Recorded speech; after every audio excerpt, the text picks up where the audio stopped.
Hi, everyone, and welcome to Behind the Numbers. My name is Dave Bookbinder, and welcome to the show that digs deeper to understand what matters most in business. Thank you for joining us today. We've got a great conversation. We're going to be talking about the power of connection inside an organization, what the impact of that is on a whole host of metrics.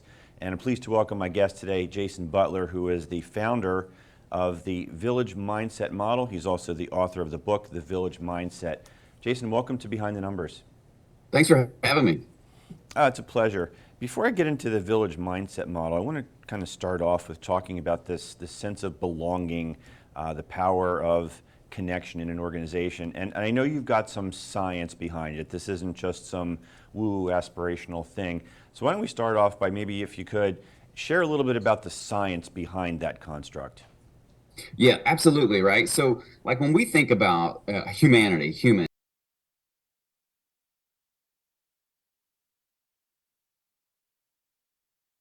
thousands and thousands and millions of years, really, as humans. And so, over that time, we've evolved to really feel safe in certain situations, in certain environments. So, we have stress, we fight, we flight. And so, what alleviates that stress? And it's really about connection. It's about human connection. It's about empathy, and it's about compassion. And there's so much research going on about the brain and really the impact of compassion and empathetic thought and action upon the brain, how that helps us. University of Wisconsin, yeah, Berkeley, all this are studying the impact and the power of what compassion can do to us. So there's actually this vein that runs through our body, this nervous system. It's called the vagus nerve. It runs all through our body, and we've sort of rediscovered it in the last 20 years. And what this is, some people call it the compassion nerve, and it runs all throughout our body. And when we hook you up to an MRI and we give you compassionate thoughts, what it does, it sends positive hormones all throughout your body. And we see increases in speech function, digestion, lowers your blood pressure, increases your heart capacity, it fixes your immune system. And all that's based on just compassion. And so, like, there's this whole resource of compassion on the body, how it helps us alleviate stress, how it creates human connection. And, a lot of times in the business world, we think, there's no place for compassion. But actually, we're seeing more and more when compassion enters the workplace, enters workplace leadership, we get better results, we get better connections, and it actually can drive our profits. Yeah, and we're going to talk about that because at the end of the day, really, we want to make sure that leaders understand that this is not just this woo-woo thing, right? That there is an ROI, and we're going to get That's there. right. I promise you. We're definitely going to get into the numbers as well as behind the numbers on this topic because it's so important. But talk a little bit about the village mindset. We've all heard the expression "it takes a village." So, what is the village mindset, and how did you come up with the village mindset model? Yeah, when coming out of COVID, we're thinking about how do we do reality, right? I mean, we're like, wow, what a change in the world, and we are stressed out and disconnected. How do we even do life now coming out of this? And then we became in the business world, and like, do we go hybrid? Do we go in person? How do we do this? And then we began to hear this word belonging, right? We heard belonging was really important. And this sense, this emotion, this psychological safety that I belong to something bigger than myself. And so we began to think, how do we create this in organizations? And we've really struggled because it's nebulous. It's hard to define. It's based on emotion and not profits and facts. It's like, how do I feel about something, right?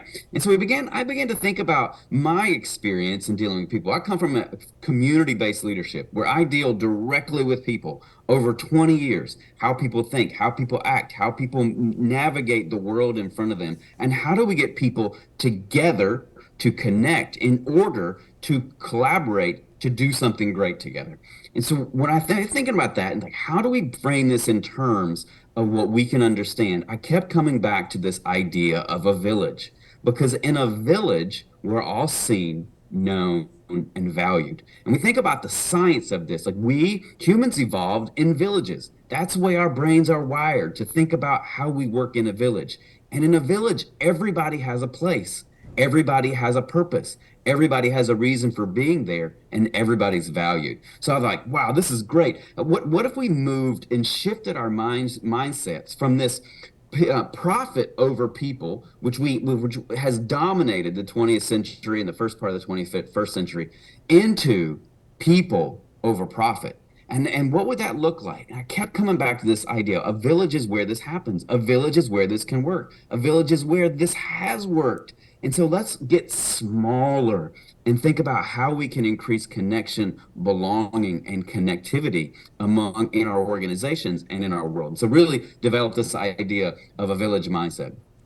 Yeah, let me ask you this. As we're now in a conversation, economically around recession and what next year is going to look like, the power of the pendulum has shifted a little bit. During the Great Resignation, the powers with employees and talking with a lot of leaders, they recognized that maybe there was a need to make a shift because they no longer had the control.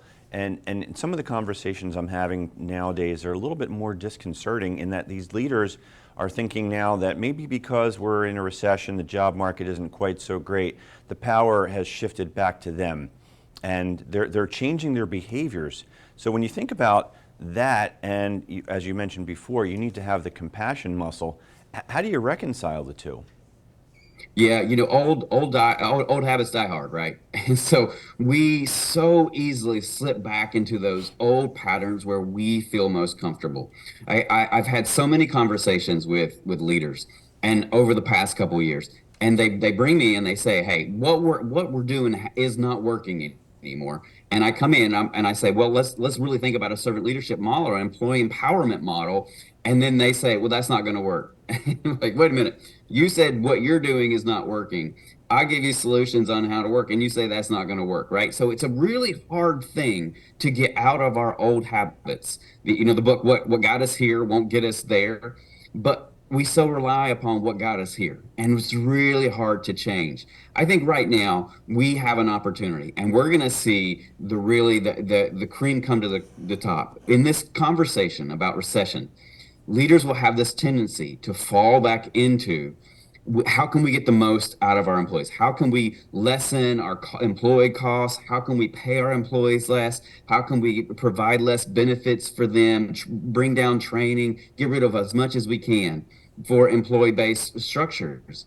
But like, we're not going to be in recession long, right? Like, this is what we know about life. We go into recession, but we come out of that. And I firmly believe that the leaders that push and take employee benefits away and really try to get ahead by degrading employees, when we come out of this, they're going to be behind the game, right? They're going to be behind the eight ball. People are not going to want to work for them.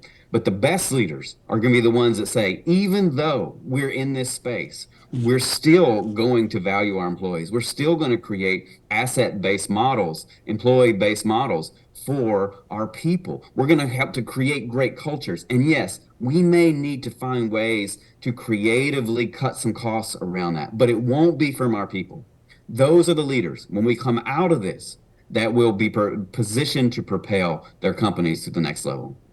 Yeah, I mean, everything you said really resonates with me, right? Because if you think about it, as we went through the pandemic, I'd like to think that most leaders came to learn that the people really were their most valuable asset. That's what got them through the whole crisis of the day. And if they shift that thinking now because the pendulum has shifted, yeah, people will vote with their feet when everything recycles, as you pointed out. You used the term servant leadership, and that's something that we hear a lot about. And the Simon Sinek book, Leaders Eat Last, sort of personifies that. But how would you define servant leadership, and what's your recommendation for the folks who are watching and listening, and how they can best implement that? Yeah, for me, servant leadership, Greenleaf, this guy named Greenleaf, last name Greenleaf, wrote this book, Servant Leadership, back in the 70s. It was really early on, and he was not a businessman. He was really in the social world and in the nonprofit world, and he defined it as thinking about, do people around me, do those around me become better? Do they grow? Do they become more successful? Do they advance in their careers, or do they not? Right? Right. And so a servant leader is one that helps empower people to live their best lives, to advance, to exceed, to succeed. Those are servant leaders. Like, I think about this shift in servant leadership, and I love college basketball. I love sports, and down here in North Carolina, where I am in Raleigh, like, college basketball is king. Duke, Carolina State, right? And I have a doctorate from Duke, but I'm a Carolina fan because, like, you bleed what you bleed, right? And so, but I love Coach K. Coach K is one of the greatest coaches ever. We know, right? And but there was a shift that happened in the early 2000s with his leadership. Like, there was this rule called the one and done. And if you're familiar with sports, you know that when this rule implemented, college students only had to go to school for 1 year and then they could jump to the NBA. But Coach K was sort of in this old system. He had won in this old system with Bobby Hurley and Christian Laettner and Grant Hill. It was all about the program, right? You come here to Duke and you're going to play for the program. It's about the program. And he wanted those players that would stay 3 or 4 years. But what happened when we had this rule shift is he stopped winning. Other coaches were recruiting the very best players that would only stay for 1 year, and he was reluctant to do so. But then he shifted, and this shift was remarkable. And so he moved from a program mindset to a player mindset, from program first to player first. And so now the players came in, and he basically sort of made this contract with them and said, "You come play for me for 1 year. I'm going to make you the very best basketball player that I possibly can. I'm going to use my resources, my network, my wealth. The program is going to help you succeed and get to the next level." And what happened? He won. And he won and he won, and he had incredible players that jumped to the NBA. And you know what everybody saw? The rest of the players that were coming up, they saw that and they said, "We want to play for this guy because he will make us better and he will get us to where we want to be." That's what servant leadership is about empowering people to get where they want to be, not where you want to be, or using them to get to where the company wants to be, but using the resources to leverage your networks in order to help the people get where they want to be, right? That's servant leadership. Yeah, and in that model, to use your analogy, the players then become evangelists for the program.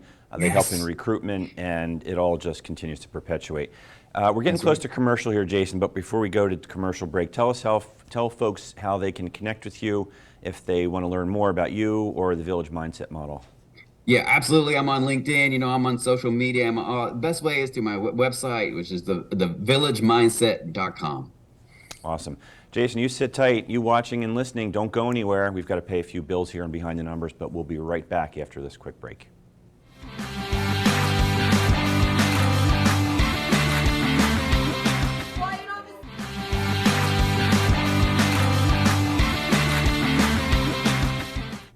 And welcome back to Behind the Numbers. I'm Dave Bookbinder, and we're talking with Jason Butler today, who's the founder and creator of the Village Mindset model. Jason, I want to start off the second segment by actually drilling into what comprises the Village Mindset model. I think you've got several pillars that's a part of your program. Why don't you talk a little bit about that? Yeah, absolutely. Really, there's 5 principles of the village mindset broken down, and I really frame these as sort of like if we were in a village and all of them were houses, right? In a village, you have your pub, you have your church, you have your city building, and all of them serve a purpose. And really, what the 5 are empowerment, support, connection, purpose, and social investment. And so really and they go around and they work cyclically, and each one of them builds on the other one. Empowerment is all about what I talked about, servant leadership, of how do we make our people better? How do we use our networks? How do we network them, empower them, give them the resources that they need to succeed? Support, to me, is about how do we support them in our workplace? Communication wise, moving from a golden rule to a platinum rule. A golden rule which says, let's treat other people like I want to be treated. Well, that's all about me, and like that puts me at the center of everything. A platinum rule is I want to treat people the way that they want to be treated, right? So that means I got to know them and what they need and their dreams in life and connecting with them. The third one is connections, which to me is about collisions. How do we connect people with other people that are like-minded people that are interested in what they're interested in so they can begin to dream? Silicon Valley, why did these hubs grow, like Silicon Valley, Detroit back in the early 20th centuries? It's because entrepreneurs come together and they begin talking to one another. They begin having ideas and dreams, and then those birth new dreams and new ideas. And so how do we do that within the workplace? How do we create places where our employees can connect with other employees, because that's going to drive profits out the windows when our employees are having new ideas in terms of productivity and advancement, purpose, right? How do we create purpose in our workplaces where people feel like, I want to go work, I like working there. This stat that's crazy is that recently, we saw last year a stat came out that people are willing to take $20,000 less in their yearly salary to work at a place that they felt a strong purpose, a social purpose for. Like, wow, that's crazy. And so the last one is social investment. How are we, which dovetails on purpose, and really is like, how are we as a company investing in our community, and then giving our employees the opportunity to invest in our community. And so this is so much, drives so much in terms of marketing, social impact, purpose driven. It drives connection and also empowerment. So these come back and they work constantly with one another. So those are really the five principles of the village mindset. Yeah, and you go into those in great detail in the book. Is that correct? Yep, absolutely, sure do. Right, but you're also doing programs, right, for leaders? Yep, that's what I do. I come in, I do a lot of public speaking, I do keynote speeches, but I also do like consulting in terms of let's get your leaders together, your employees together, and let's go through some workshops here. We're going to kind of get out of the old mindset and really have an imagination for a new mindset. And I do 2 hour, 4 hours, half days work with executive leaders and managers in order to really, how do we bring this village mindset into our company in a way that creates new culture, creates servant leadership culture, creates culture of belonging and empowerment of employees. And that's really good stuff, honestly. And every leader that I talk to who has implemented a strategic and intentional culture change has told me that it takes time before employees really start to recognize that, you know, this is the new way of living here, that this isn't just another fad. 18 to 24 months typically.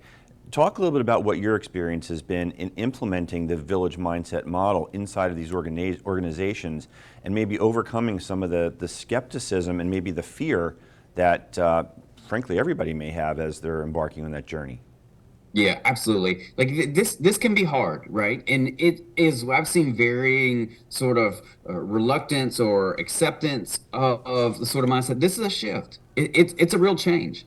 But I think we've changed, and the leaders that are recognizing that things have changed. We saw a shift in COVID. Things aren't ever going to go back to the way that they were. Like, we're in a hybrid environment in some way, right? Forever. Like that's where we are. And so how then do we engage with employees? So it takes time. Lots of times when when I first come in, I start talking about these ideas, there's a lot of walls that are up. A lot of leaders who are like, no, this is, you're wrong. This is not going to work. This is not what we learned. But as we talk through it, and I see those walls begin to come down, and really as they begin to operate in these, they see it benefits them, right? And that's the key. That's really the shift that I see happening. What I say is, all interest is self-interest. And like when the leaders see, like, this is in my best interest to treat my employees like this, to embrace servant leadership, to create cultures of belonging and empowerment, that actually benefits me as a leader. I'm going to get recognition. I'm going to rise. Then they begin to be more open to it, right? And when they see the benefits for themselves. And that's when things really start to move, is when people see the personal ROI in their own career and their own companies. Yeah, speaking of ROI, unfortunately we're getting down to the short strokes here, so we only have a couple of minutes to go. But I want you to speak to the ROI that the businesses that you've worked with have experienced. Yeah, I mean, the number one is in terms of employee retention and engagement, right? I mean, takes a lot of money to rehire an employee, tens of thousands of dollars to rehire one employee. And so what we see here is that when we have great cultures, people stay and they stay longer. And not only that, in this really hard environment of employee attraction, talent acquisition, people ask their employees, they want to work in places that they're going to be satisfied, that their cultures are great. That's a thing now.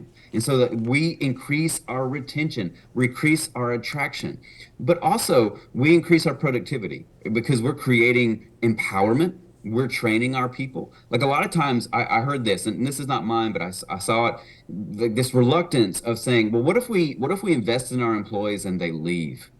Well, what if you don't invest in your employees and they stay? Like, whoa, right? And so, like, we need to invest in our employees regardless, and just be happy that, okay, if they don't stay, they don't stay. They weren't going to stay anyway, but we'll reap the benefits because the rest of the employees will benefit from that. And so, always be investing in our employees. The ROI is constant, and a lot of this is opportunity costs. Like, we're losing out if we're not investing in our people and empowering our people, and we won't ever know what we didn't know until we invest in our people. And then we see our profit margins rise, our employee acquisition rise, our costs go down in terms of stress, sick days, and our productivity rise. So this is all positive benefits for leaders. Yeah, and that's what I talk about all the time. And if you know anything about me, I've written a couple of books on the topic about the value that people contribute to an enterprise. And what you're describing here is consistent with every interview that I've ever done with anybody who's done this intentional culture shift. Jason, unfortunately, we're out of time, but I can't thank you enough for joining us today on Behind the Numbers. Thanks for having me. This was great. I really appreciate it. It's a pleasure. And we've been talking with Jason Butler today, who's the creator of the Village Mindset Model. Also, he's the author of the Village Mindset. Definitely check that book out. You can get it wherever you get your books or wherever you download. Again, my name is Dave Bookbinder, and I help my clients in valuing their businesses and helping them to increase the value of those businesses. If you'd like to learn more, feel free to reach out to me. You can find me on LinkedIn. And I want to thank everybody out there watching and listening. Can't do the show without you. Crush that subscribe button so you can stay in touch with everything that we're up to and you get notified when the next episode drops. That's all we have for today, folks. Take care. We'll see you next time on Behind the Numbers.